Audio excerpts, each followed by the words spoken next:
Hello everyone and welcome to my channel. এখন আমি যে সব মুভির বক্স অফিস কালেকশন নিয়ে কথা বলবো সেগুলো হচ্ছে চক্কর, জংলি, দাগি এবং এখানে বরবাদ। এই সব সিনেমাগুলো বাংলাদেশে ঈদে রিলিজ পেয়েছে। তো সেগুলোর 20তম দিনে এসে বক্স অফিস কালেকশন এবং 20তম দিন মানে একদম ডে 1 থেকে মানে ডে 20 পর্যন্ত তাদের যে মাল্টিপ্লেক্সেসের যে গ্রস কালেকশন হয়েছে সেটা নিয়ে কথা বলবো। তো প্রথমে চলে আসি চক্কর এই মুভিটিকে নিয়ে। এই মুভিটির 20তম দিনে এর মাল্টিপ্লেক্সেসের গ্রস কালেকশন হয়েছে 4টে শো মিলিয়ে 2.44 লাখ এবং টোটাল 20 দিনে এই সিনেমাটার মাল্টিপ্লেক্সেসের গ্রস কালেকশন হয়েছে 64.32 লাখ। এরপর যদি আমি চলে আসি জংলির কথায়, জংলি ডে 20 মাল্টিপ্লেক্সেসের গ্রস কালেকশন হয়েছে 23টা শো মিলিয়ে, সেটা হচ্ছে 13.74 লাখ এবং এখানে হচ্ছে 20তম দিনে মাল্টিপ্লেক্সেসের গ্রস কালেকশন যেটা হয়েছে মানে সব মিলিয়ে ডে 1 থেকে ডে 20 পর্যন্ত সেটা হচ্ছে 1.75 ক্রোর।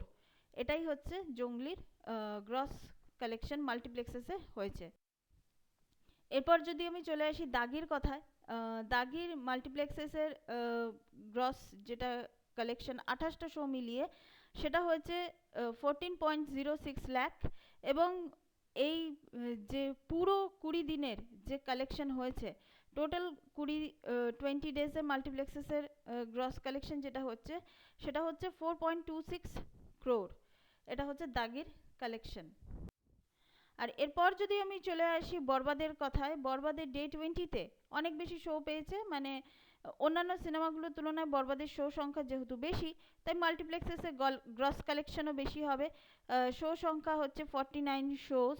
তো সেখানে ডে 20তে এর কালেকশন হয়েছে 46.63 লাখ এবং সব মিলিয়ে মানে ডে 1 থেকে ডে 20 পর্যন্ত সব মিলিয়ে এর কালেকশন হয়েছে 9.56 ক্রোর। তো এটাই হচ্ছে এই 4টে সিনেমা নিয়ে 20তম দিনের যে বক্স অফিস কালেকশন সেটা নিয়ে কথা বললাম। তো এরপরে ডে বাই ডে এগুলো নিশ্চয়ই, বিশেষ করে বরবাদ বা দাগি, এগুলো নিশ্চয়ই লং টাইমে এগুলো চলবে। তো এগুলো নিয়ে যত আপডেট আসবে সেই সব আপডেট নিয়ে কথা বলবো এবং আমি এই যে বক্স অফিস কালেকশন মাল্টিপ্লেক্সেসের যে গ্রস কালেকশন যেটা নিয়ে কথা বললাম সেটা হচ্ছে আমি বিএমআর পেজকে এই সম্পূর্ণ ইনফরমেশনের জন্য তাদেরকে ক্রেডিট দিতে চাই। So thank you so much. That's all. Please keep watching and please subscribe my channel. Till then, goodbye.